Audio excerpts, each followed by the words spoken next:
Imagine being forced to walk until you collapse. No rest, no turning back.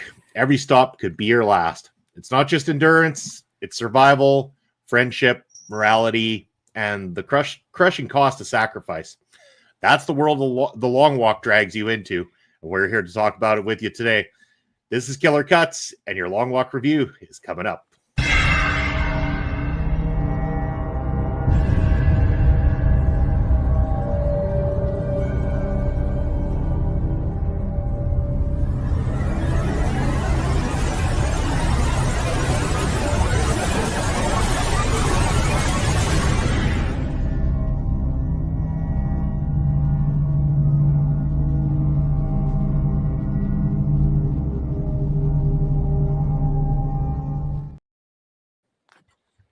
As it shows right there, this is Walk or Die. That is the nature of the long walk. And this is Killer Cuts. I'm Bobby Munson, and sat beside me, as always, it's Astrid Pizarro. How are you doing today? Pretty good. How are you? I'm doing absolutely fantastic. Happy to be back with another chapter here of Killer Cuts, another movie review. And this one I'm really excited about because, as you've probably figured out, Stephen King novelizations, one of my favorite authors of all time. I've read just about every book that the man has ever written. And this is one that I read a long time ago. So I had to do a little refresher on some of the book before I saw the movie because I wanted to see in relation which, how much difference there is. Because a lot of the time when they adapt Stephen King's work, it tends to get a little bit muddy, and sometimes that doesn't make for great film adaptations. But we're here to talk about this one. I will talk about some of those differences and talk about how incredibly well they did adapting a movie about walking for a long period of time. So a little bit of a background here before we kick things off. The movie The Long Walk came out just this last weekend. It's a dystopian survival thriller horror. It is just it's under the 2 hour mark, just over the hour and a half mark. The director's name, Francis Lawrence, who surprisingly, but not surprisingly, known for the work on the Hunger Games series. And this was written by J.T. Muller, adapted from the Stephen King book, albeit though not many people realize this, not under the Stephen King name. Originally, the first book that he wrote, but wrote under the pseudonym of Richard Bachman, now adapted for the big screen. And interestingly enough, as this is happening and the basis of this, even though the book written in 1979, there's a lot of things within this that kind of speak to the current state of the world right now as well too, as this thing goes on. But I want to find out from you, Astrid, just your background knowledge of the book, I guess, going into this, if you knew much going into it, and what your initial thoughts of the movie were. I knew it was an adaptation from Stephen King, but I hadn't really looked up what it was aside from what the trailer told me. So I decided to go really kind of almost blind going into this one. It's one that I debated watching, because I knew from the trailer that it was going to break my heart at the end, knowing that only one person could survive. And no, that reminds me of the Champa theme song, which is not great either. But then I remember that because of my phone carrier, I ended up getting like a discounted ticket. So I went with my partner, and it was very interesting because we both went really blind into the movie in itself. I love the fact that the way the movie is structured, it gives you such a way that you can connect to the characters, even at the little time that some of them get screen time because they get eliminated as this happens. But you're able to connect with them in such a way. But not only that, but the way they connect with each other, because they're strangers all going into this competition as well. But the way they connect to each other as they're going through this journey, because I didn't know that they were not going to get any bathroom breaks or any breaks to eat or sleep or anything like that. I thought they would get at least that and just keep walking as it happened. But to be able to go and see the movie and see the fact that they get no breaks whatsoever, that even broke my heart even more, thinking of like the torture that they have to go through just because they're hoping to get that chance to win this money. And being that this is a world that it's, even though it's a dystopian world, it feels like a world that's not too far from what we have right now at the same time. And the way they talk about the economy, and a lot of people have signed up for this, and it's just like random, and they pick people to be able to get this money, and it means you get that chance to even participate because you don't know if you're going to win at the end. And I feel like it was gut-wrenching at the end. because Yeah. as you start like learning about these characters, you're like, oh, I want that one to win, I want that one to win. I was like, oh, but if this one wins, this one can't win. And it's like there's no like way, like kind of like similarly to like the Hunger Games, that you can have two people winning it. It has to be that one person. So that's why in the end you're like, who do I root for? Because they both have different cases, they will have different lives, that you can see them winning, and it just, you didn't know who to cheer for. And that was like the part that really broke my heart in this whole movie.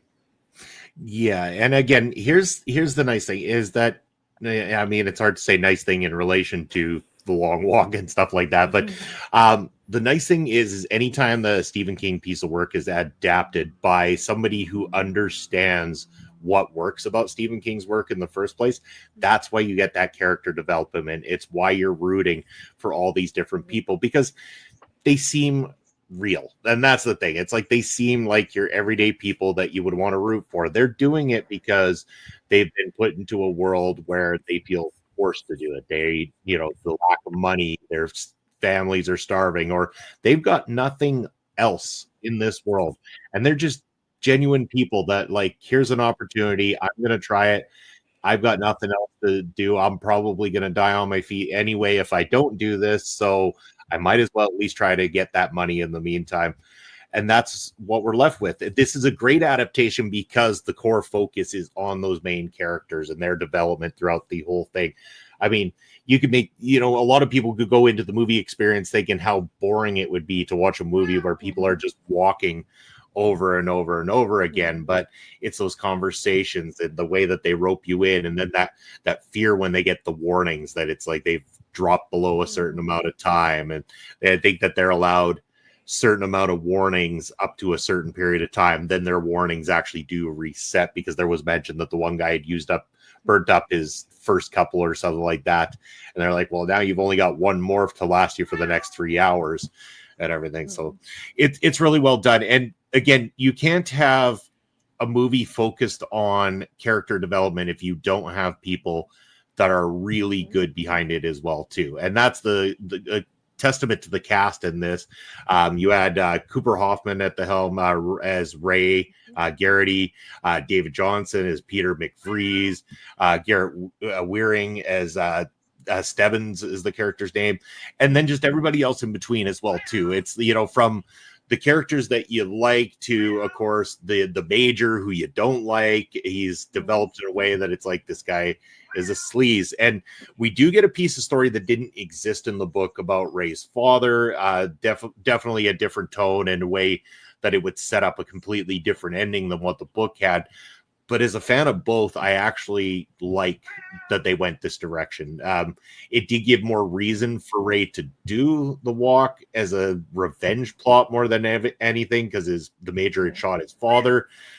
But I didn't dislike that. Sometimes the revenge plot thing can get a little bit muddy, get a little bit lost, but I like the way it went. I like the way that it brought itself to a close, even though, I mean, it's a dark close. It's a sad close. And I don't think a lot of people went into this with the intent like, ooh, I could get teary-eyed from a movie about, you know, people being shot if they don't walk fast enough kind of thing. But man, the tears rolled heavily for a lot of people in this film. My wife included, who by the end of it was in absolute tears looking at me going, this is supposed to be a horror movie. Why am I crying so much right now? So a testament to the cast. I think they did a brilliant job throughout this film.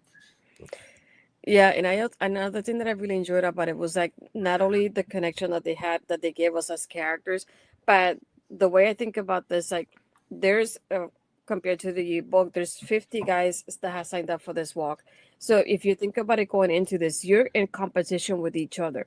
So you shouldn't be helping each other, because you really want to win. You don't want that other person to win. But I like the brotherhood that we get throughout this, like the way they get to know each other as the walk happens. And whenever one of them is like falling down, the other one picks them back up. It's like, no, don't fall behind.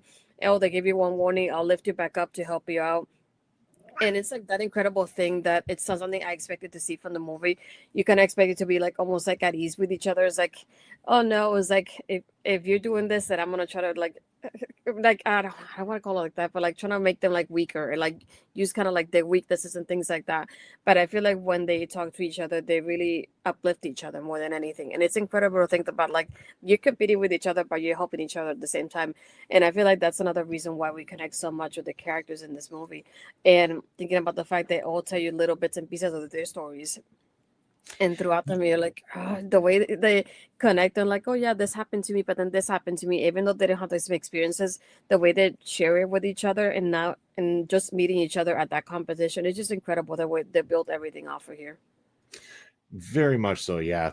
And I mean, this movie didn't shy away from brutality, even though it's like when people told me about how disturbing it was and stuff, the easy way to think about that, and a lot of people go into that mentality that it's going to be disturbing in the kills and stuff like that, and not so much. It's more disturbing in the torturous nature of what they're going through. Like you talked about, the lack of breaks, the lack of bathroom breaks, knowing that that is just them walking in their own filth throughout this entire thing. Like, you know, the torture that you're going through, knowing that that's your only option to go through this whole thing. And, you know, and there's even that development of, as that's going along, you've got these people, and there's always a couple of bad eggs in every crowd, right? Like, and there's a couple of them in particular there that are trying to make it worse for the other people involved, because they do see it as competition. Yet by the time, you know, especially the one main one that's really the problem child in this whole thing, when he gets to the point where he is about to fail and cannot no longer carry on,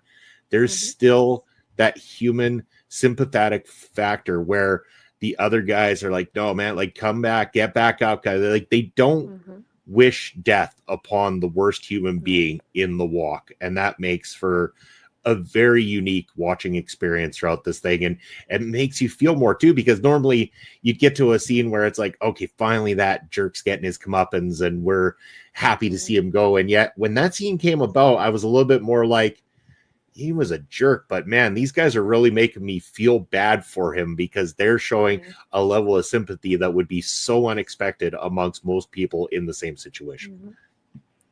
Yeah, and another thing that I noticed too is that how they, as it keeps going, at first they're really like freaked out when the person gets shot, and they keep going like that the first couple, and they get really freaked out. But then more towards the end, when they already know what's about to come, they try to turn around and walk a little bit faster so they can get away from it and not even looking at it, and the way they try to avoid it, and how that changes throughout the movie depending on the person. And there's some of them that they're like, no, come on, we're gonna help you out, and they try to lift each other up as much as possible. And just thinking about the fact that I'm like, if you didn't lift them up, the race will be even shorter, and you will have a bigger chance of winning. And the fact that they don't even think about that, they just decide of like, we're gonna really help each other, and then we're gonna get the real winner out of this. And like I said, it's very complicated to even think of like who you want as a winner when you see each one of them. But because as the group starts shrinking, you're like, okay, there's 10 of them now, so maybe I just pick these two. And it's like, no, maybe this one has a chance. And it's like you never know which one really does. And I feel that at the same time gives you at the edge of your seat, because you never know how it's really gonna end between Raymond and Peter. You have them both like Raymond and Peter. I think Gary, because that's the nickname they gave him. But when you think about both of them, you're like, they pull your heartstrings in such different ways that you like cheering for one, and then something happens and you cheer for the other one. It's like you have that back and forth between both of them. You never know which one to pick. But again, it's like the way they executed this. Like I at the end, I was thinking, was this really a horror movie? Because it didn't feel like it. It's not often that you get those kind of horror movies that they give you such background characters that you could learn a little bit about everybody, and you get connected with each one of them somehow. And it doesn't happen often in a horror. So when you get to see something like this, you appreciate it as well. I like having a storytelling and having that connection with them. And again, it was just incredible to watch. And I'm glad at the same time I went kind of blindly into it, because I felt like it kept me more interested, because I didn't know much about the movie either. Yeah, and I mean, like the changes again, there's not a ton of changes. Like it some of the changes are almost sensible in that sense. So I mean, I'll go through a couple of the major differences between the book and the movie here. So one of the glaring obvious ones would be the amount of people in the long walk. So in the book, it's based around 100 people. The movie focused on 50. 100 would get to be quite a bit. And the problem there is that even with 50, we've got your core people that are the focus, and the rest are kind of just there to amp up the, okay, we need to have these bits where we show just how brutal this can get if these people do slow down, if they don't make the warnings kind of thing. So while there is not as much development into the other characters, they are there to spark that extra bit of fear into your main plot crew. But 100 would have got very muddy, and it would have been a lot of just needless taking people out for the sake of taking them out to progress the movie itself. The other one, and this has been talked about on just about every review and everything I've seen, and even shout out to 3C Films, who I believe he actually got on a treadmill to prove the difference between the two things. I think he did his whole review on the treadmill at 3 miles per hour and thought that was tough enough as it is. But in the book, it's actually 4 miles per hour, which ended up, he proved, was almost like borderline a light jog. And you'd imagine that this is days, like, what is it? I think 5 days that they walked for, and hundreds of miles. Like, this is an insane amount of time that they spent at this exact pace nonstop like this. It is wild. So outside of that, obviously I mentioned about Rey's father, a little bit different in the book versus in the movie. And that also means that the ending was different. So in the movie's ending, we actually get the winner, Peter, in the end. Rey sacrifices himself and allows Peter to get the win. Peter then uses his wish that he gets at the end to ask for the assault rifle that one of the army guys is holding, and he uses that to shoot the major as he wanted to get the revenge on Rey's behalf. And then that, I mean, even though you don't necessarily see much more than that, it's dark, it's bleak, it's not getting any better from there kind of thing. And that's how we're left off. In the book, Rey ends up winning, and then he kind of ends up going towards this mysterious person or dark figure that he walks towards, presumably possibly a hallucination, considering that the exhaustion that his body's gone through and the things he's seen, the things he's been through took hold. So that's some of the major, I guess, differences between the book and the movie. And I don't think that they were so drastically different that it takes anything away. And as a big reader of Stephen King, there's a lot of adaptations that work very well. There's a lot that don't work well at all. Like, there is just as much bad as there is good. In fact, there's probably more bad than good. And that is down to people understanding that Stephen King writes a lot of very different stuff, and some of it very outrageous for that sake. But the bulk of his work is not the focus of the monsters or the creatures or the telekinetic powers or anything like that come about from that side of it. It's about the core values of the human aspect of his writing and everything. That's why people are drawn to it, why we get so involved, and why we care so much when these characters don't make it to their happy endings and things of that nature. And that's what they did really well with The Long Walk. They understood that core value of King's work, and that's why this adaptation works in every sense of the way. Now, going from there, as always, I want to get to the kind of what the critics thought of it as well too. But anything else you want to add before we give our thoughts and get to the critics portion of it? I would say go into it, and this is I should have followed my number one rule when it comes to most movies and shows. Don't get attached to anybody, just in case.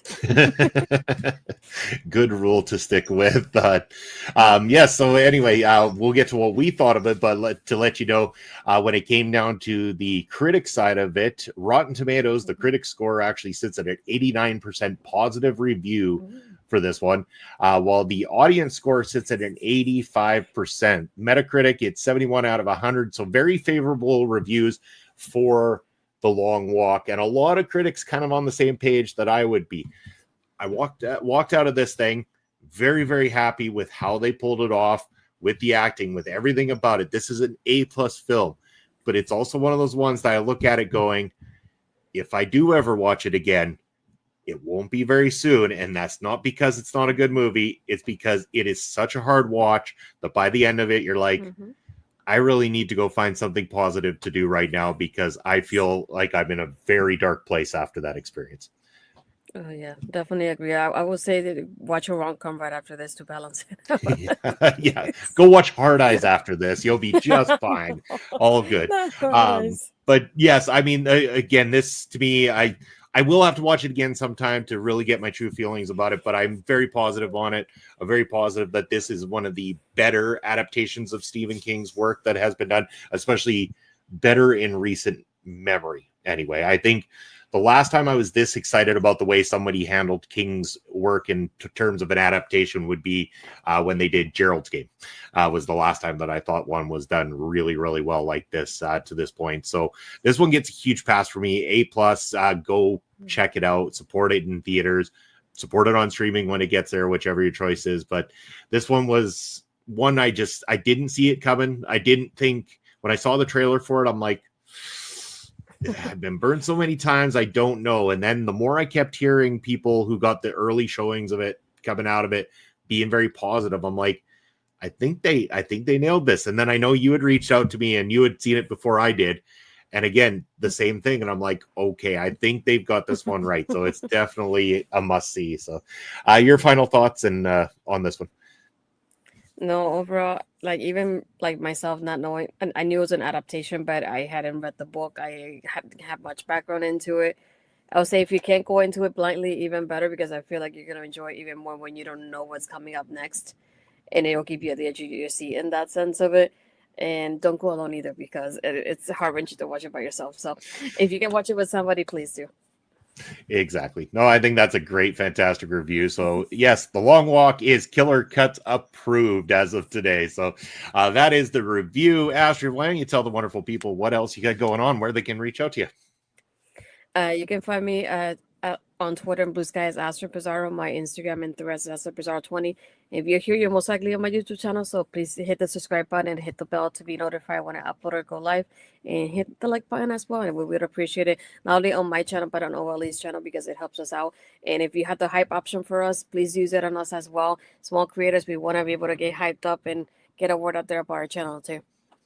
I'm still trying to learn where hype is and how to use it and everything like that. I have a feeling they have not given us any hype here in Canada just yet, but I'm waiting patiently. I'm still promoting it. If you have those hype options and you can throw us some hype points, please do. We really love it. We really appreciate you. But if you can't toss us those hype points, hey, you can always go subscribe to the channel. Like Astrid said, give a thumbs up, ring the notification bell, whether it's on OLE or on Astrid's channel as well too.